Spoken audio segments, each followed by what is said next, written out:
पंचतंत्र संस्कृत नीति कथाओं में पंचतंत्र का पहला स्थान माना जाता है। यद्यपि यह पुस्तक अपने मूल रूप में नहीं रह गई है, फिर भी उपलब्ध अनुवादों के आधार पर इसकी रचना 3री शताब्दी ईसा पूर्व 1 के आसपास निर्धारित की गई है। इस ग्रंथ के रचयिता पम विष्णु शर्मा हैं। कहीं कहीं रचयिता का नाम बसुभग आया है। 2 उपलब्ध प्रमाणों के आधार पर कहा जा सकता है कि जब इस ग्रंथ की रचना पूरी हुई तब उनकी उम्र लगभग 80 वर्ष थी। पंचतंत्र को 5 तंत्रों भागों में बांटा गया है। चूहा और शेर की कहानी।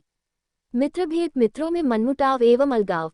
मित्रलाभ या मित्र संप्राप्ति, मित्र प्राप्ति एवं उसके लाभ। काकोलुकियम, कौवे एवं उल्लुओं की कथा।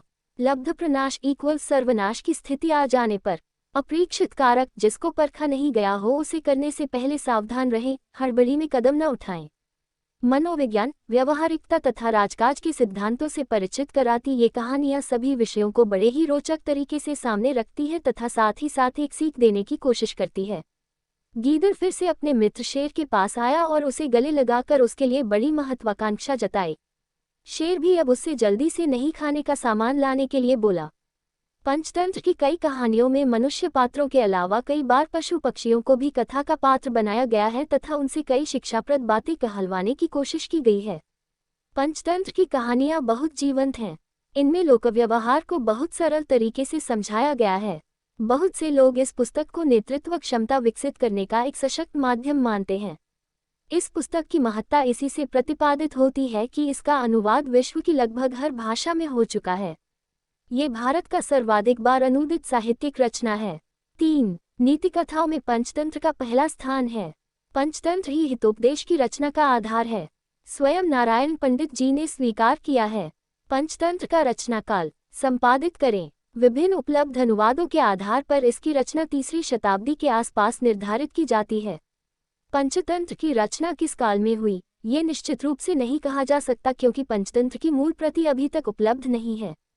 कुछ विद्वानों ने पंचतंत्र के रचयिता एवं पंचतंत्र की भाषा शैली के आधार इसके रचनाकाल के विषय में अपने मत प्रस्तुत किए हैं। महामहोपाध्याय पम सदाशिव शास्त्री के अनुसार पंचतंत्र के रचयिता विष्णु शर्मा थे और विष्णु शर्मा चाणक्य का ही दूसरा नाम था। अतः पंचतंत्र की रचना चंद्रगुप्त मौर्य के समय में ही हुई है और इसका रचनाकाल 300 ईसा माना जा सकता है, पर पाश्चात्य तथा कुछ भारतीय विद्वान ऐसा नहीं मानते। उनका कथन है कि चाणक्य का दूसरा नाम विष्णुगुप्त था, विष्णु शर्मा नहीं, तथा उपलब्ध पंचतंत्र की भाषा की दृष्टि से तो ये गुप्तकालीन रचना प्रतीत होती है। महामहोपाध्याय पम दुर्गा प्रसाद शर्मा ने विष्णु शर्मा का समय 8वीं शतक के मध्य भाग में माना है क्योंकि पंचतंत्र के प्रथम तंत्र में 8वीं शताब्दी के दामोदर गुप्त द्वारा रचित कुट्टनीतम की पर्यंका स्वास्तरण्य इत्यादि आर्या देखी जाती है। अतः यदि विष्णु शर्मा पंचतंत्र के रचयिता थे तो वे 8वें शतक में हुए होंगे, परंतु केवल उक्त श्लोक के आधार पर पंचतंत्र की रचना 8वें शतक में नहीं मानी जा सकती क्योंकि यह श्लोक किसी संस्करण में प्रक्षिप्त भी हो सकता है। हर्टेल और डॉक्टर कीथ इसकी रचना 200 ईसा के बाद मानने के पक्ष में है। चाणक्य के अर्थशास्त्र का प्रभाव भी पंचतंत्र में दिखाई देता है। इसके आधार पर भी यह कहा जा सकता है कि चाणक्य का समय लगभग 4th शताब्दी पूर्व का है, अतः पंचतंत्र की रचना 3री शताब्दी के पूर्व हुई होगी। इस प्रकार पंचतंत्र का रचनाकाल विषय कोई भी मतपूर्णतया सर्वसम्मत नहीं है। संस्करण पंचतंत्र के 4 संस्करण उपलब्ध है। प्रथम संस्करण मूल ग्रंथ का पहलवी अनुवाद है जो अब सीरियन एवं अरबी अनुवादों के रूप में प्राप्त होता है। द्वितीय संस्करण के रूप में पंचतंत्र गुणाधिकृत बृहत कथा में दिखाई पड़ता है।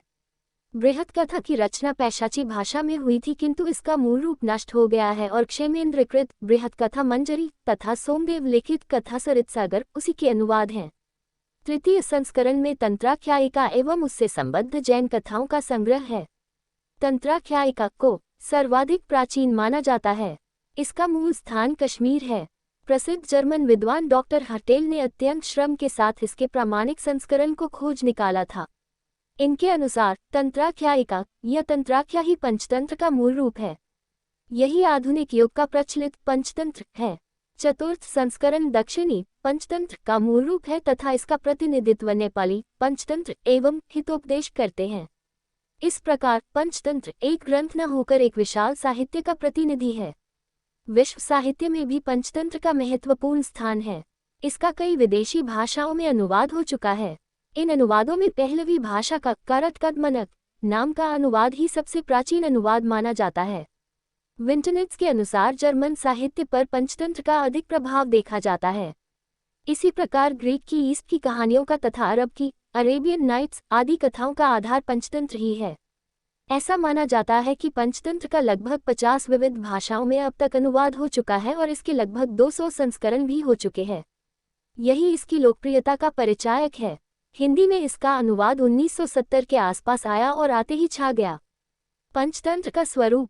पंचतंत्र में 5 तंत्र या विभाग है। पंचानाम तंत्रानाम समाहारः। द्विगुसमास विभाग को तंत्र इसलिए कहा गया है क्योंकि इनमें नैतिकतापूर्ण शासन की विधियां बताई गई हैं। ये तंत्र हैं मित्र भेद, मित्र संप्राप्ति, मित्रलाभ, काकोलुकियम, संधि विग्रह, लब्ध प्रनाश एवं अप्रीक्षित कारक। संक्षेप में इन तंत्रों की विषय वस्तु इस प्रकार है।